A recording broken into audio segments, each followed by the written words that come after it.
అజ్ఞాతవాసంలో పాండవులు విరాటరాజు రాజ్యంలో ఉంటున్నారు. యుద్ధవీరులుగా కాకుండా సాధారణ ప్రజలుగా మారి జీవనాన్ని కొనసాగిస్తున్నారు. అర్జునుడు బృహణల అనే పేరుతో రాజకుమారుడు ఉత్తరుడుకు నాట్యం, సంగీతం నేర్పించే గురువుగా ఉన్నాడు.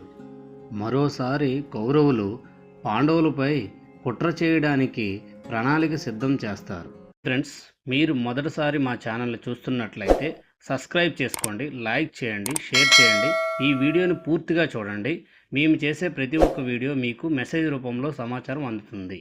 పాండవులు అజ్ఞాతవాసంలో ఉన్నారనే వార్తను నిర్ధారించేందుకు కౌరవులు తలపెట్టిన పథకం ఇది. దుర్యోధనుడు, కర్ణుడు, భీష్ముడు, ద్రోణుడు కలిసి విరాటరాజు రాజ్యంలోకి దండయాత్ర చేస్తారు. వారి లక్ష్యం విరాటరాజు గోమందలను అపహరించడం ద్వారా పాండవులను బయటికి రప్పించవచ్చని అనుకుంటారు. ఈ దండయాత్ర సమయంలో విరాటరాజు అందుబాటులో లేడు. అందువల్ల యువరాజు ఉత్తరుడు ఈ బాధ్యతను తీసుకోవాలని నిర్ణయించుకుంటాడు. తాను పెద్ద యోధుడిగా ప్రసిద్ధి పొందాలనే ఆరాటంలో తన గురువు బృహణలను తన రథసారథిగా తీసుకొని బయలుదేరుతాడు. యుద్ధభూమిలో కౌరవుల బలగాన్ని చూసిన వెంటనే ఉత్తరుడికి భయం పట్టుకుంటుంది.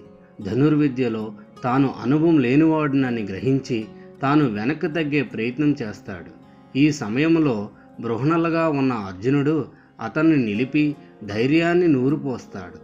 అర్జునుడు అప్పటి వరకు దాచిన తన అసలైన యోధ రూపాన్ని బయటపెడతాడు. పాండవుల గోప్యతకు ఎటువంటి భంగం కలగకుండా తన గాంధీవం, ఇతర దివ్యాస్త్రాలను తీసుకువస్తాడు. ఉత్తరుడికి నమ్మకం కలిగించి అతనికి ధైర్యం చెప్పి తన బలంతో కౌరవ సేనను ఎదుర్కొనేందుకు సిద్ధమవుతాడు. అర్జునుడు కౌరవ సైన్యంతో ఒంటరిగా యుద్ధం చేస్తాడు.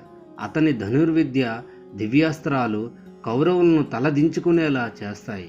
కర్ణుడు, భీష్ముడు, ద్రోణుడి వంటి యోధులను కూడా అర్జునుడు అద్భుతమైన నైపుణ్యంతో ఎదుర్కొంటాడు. చివరకు కౌరవ సైన్యం పరాజయం పాలవుతుంది. అర్జునుడు కౌరవుల నుండి గోమందలను కాపాడి విజయంతో వాటిని తిరిగి విరాటరాజు రాజ్యానికి చేర్చుతాడు. ఈ ఘట్టం అర్జునుడి ధైర్యం, త్యాగం మరియు పాండవుల గోప్యతను కాపాడిన తీరును తెలియజేస్తుంది. ఇది మనకు కష్ట సమయంలో ధైర్యం మరియు సరైన వ్యూహం ఉంటే విజయం మనదేనని పాఠాన్ని నేర్పుతుంది. ఈ విధంగా అర్జునుడు ఒక్కడే కౌరవ సైన్యాన్ని ఎదుర్కొని విరాటరాజు గోమందలను కాపాడుతాడు. ఈ సంఘటన మహాభారతంలోని అతిపెద్ద ఘట్టంగా మారింది. Thanks for watching friends.